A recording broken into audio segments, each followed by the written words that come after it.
반면 수정란 이식은 이식을 통해 암소, 우량 암소를 얻고 나면 탑 랭킹의 동결 정액이 아니더라도 어느 정도 수준 있는 동결 정액을 통해서 비유구 생산도 가능하죠.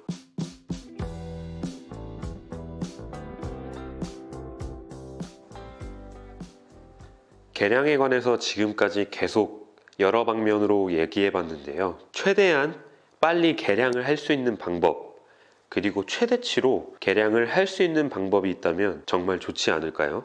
이제 막 축사를 짓고 소를 키우기 시작하신 분들이나 여러 해 동안 개량을 해왔는데도 부족함을 느끼는 분들, 그런 분들은 그런 방법이 있다면 더 원하실 것 같습니다. 이번에는 교과서적인 내용이라고 할 수 있는데요. 개념을 잘 모르셨던 분들을 위해, 그리고 이미 아시는 분들에게는 다시 한번 되짚어보는 시간으로 가능한 한 간단하게 번식 방법이 어떤 것이 있는지 설명드려 보겠습니다. 암소는 계속해서 당연히 번식을 해야 하고, 번식 농가는 두말할 것도 없죠.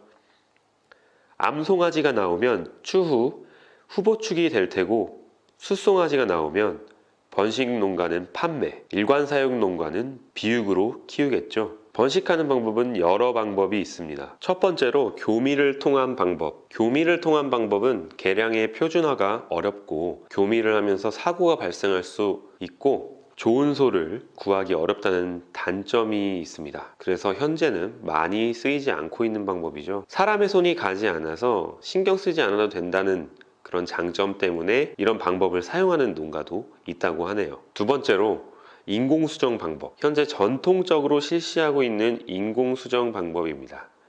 국가적으로 시수소를 선발하도록 해서 동결한 정액으로 필요할 때마다 바로 사용할 수 있도록 한 것이죠. 1회 수정을 통한 임신율, 그러니까 1회 수정 수태율이 50-60% 내외로 알려져 있습니다. 일반적으로 직장 질법을 통해 수정을 실시하게 되죠. 직장을 통해 자궁을 조작하여 인공수정 주입기를 외음부를 통해 자궁목 또는 자궁경이라 하는 부위를 통과하여 자궁체에 정액을 주입합니다. 그러면 이제 세 번째로 수정란 이식 방법입니다. 수정란이라는 것은 난자와 정자를 수정시킨 배아 상태를 말하는데요. 이 수정란을 자궁 내에 주입하여 착상시키게 되면 새끼를 얻게 되는 것이죠. 이러한 수정란 방법은 생산 방법에 따라 분류가 되는데요. 체내 수정란과 체외 수정란이라는 두 가지 방식으로 나뉩니다. 체내 수정란은 말 그대로 체내에서 만들어지는 수정란으로 암소의 기존 방식처럼 동결 정액을 통해 인공수정을 한 뒤 수정란을 자궁에서 회수하는 방법으로 얻는 것입니다. 체외 수정란은 어떤 것인가? 체외에서 수정을 시킨다고 생각하시면 되는데요. 그렇기 위해서는 난자를 얻어야 합니다. 그러면 여기서 또 난자를 얻는 방법들로 분류가 되죠. 첫 번째로 가장 쉬운 방법은 사후 난소를 이용한 방법입니다. 쉽게 말하면 도축장에서 나오는 난소죠. 장점은 쉽게 난자를 채취할 수 있다는 점, 소를 직접 컨트롤하지 않아도 된다는 점이지만 단점은 한 마리 소에서 한 번밖에 사용할 수 없다. 그러니까 좋은 소가 있어도 채취할 수 있는 난자 개수에 한계가 있다는 것입니다. 두 번째로는 수술적인 방법입니다. 개복을 통하여 난자를 채취하는 방법. 하지만 이는 수술이기 때문에 실시하기는 어렵죠. 그나마 덜 침습적인 복강경을 이용할 수도 있지만 이도 완전히 수술적인 방법에서 벗어나지 못한 방법입니다. 수술적인 방법은 반복적인 채취에 있어서 큰 단점이 있습니다. 마지막으로 5번 픽업이라고 하는 OPU 방식입니다. OPU라고 하면 단어가 생소하지만 따지고 보면 의학적 용어로 생각했을 때 질내 초음파 유도화, 난포 새침 흡임술 정도로 명명할 수 있겠습니다. OPU 방식의 장점은 수술적 방법에 비해 소에 위해를 가하지 않으며 사후 난소 방법에 비해 반복적인 채취가 가능하다는 점입니다. 때문에 높은 수준의 유전 형질을 지닌 우량 암소의 난자를 반복적으로 지속적으로 채취할 수 있다는 점입니다. 하지만 단점이라고 하면 소를 다뤄야 한다는 점이 되겠네요. 결국 수정란 이식 방법의 장점은 암소의 유전 형질을 고를 수 있기 때문에 우량 암소를 선택한다면 보증 시수소 정액과 수정시킨 유전형질을 아주 높은 수준의 수정란을 생산할 수 있다는 점입니다. 그렇기 때문에 개량의 속도를 최대로 끌어올린다는 점이 장점입니다. 단점은 동결정액보다는 1회 수태율이 낮다는 점과 정액보다 높은 비용 문제, 그리고 동결된 수정란은 수태율이 더 낮다는 점입니다. 여러 논문상으로 현재 최대한 끌어올린 수준의 수정란 이식 1회 이식당 수태율은 신선 수정란 기준 거의 50%, 40~50% 정도로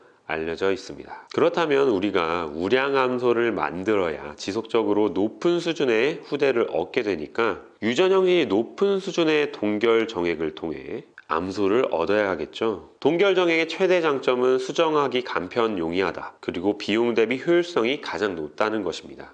스트로우 하나당 최대 1만원, 최소 3,000원이죠. 그리고 보증시 수소들이 생산해낸 유전적인 특징들이 나름 다양하다는 것도 장점입니다. 암컷에 따라 부족한 부분을 보완하면서 개량을 할 수 있으니까요. 근친도 피할 수 있고요.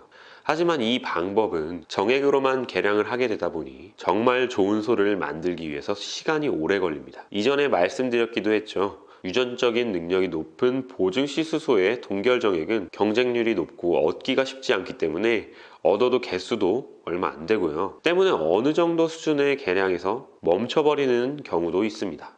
반면 수정란 이식은 이식을 통해 암소, 우량 암소를 얻고 나면 탑 랭킹의 동결 정액이 아니더라도 어느 정도 수준 있는 동결 정액을 통해서 비유구 생산도 가능하죠. 그중 좋은 동결 정액을 소수 얻게 된다면 그를 통해 나온 암송아지를 후보 번식으로 선정해서 추후 번식에 또 사용하는 방식으로 농장을 경영한다면 효율적인 번식 경영이 되지 않을까 생각해 봅니다. 수정란 비용이 인공수정 비용보다 훨씬 크기 때문에 수태율과 함께 생각하면 비용 대비 효율성은 인공수정보다는 떨어진다고 생각할 수 있습니다. 수태율, 비용 이런 것들을 어느 정도 감수하고 수정란 이식을 해서 우량암소를 얻는다면 그 우량암소 한 마리의 가치가 훨씬 크기 때문에 오히려 훨씬 효율성이 높다고도 볼 수 있습니다. 그러나 여기서 중요한 것은 어떤 암소를 사용하느냐에 따라 개량의 정도가 결정되기 때문에 시암소, 종빈후 이 능력이 가장 중요합니다.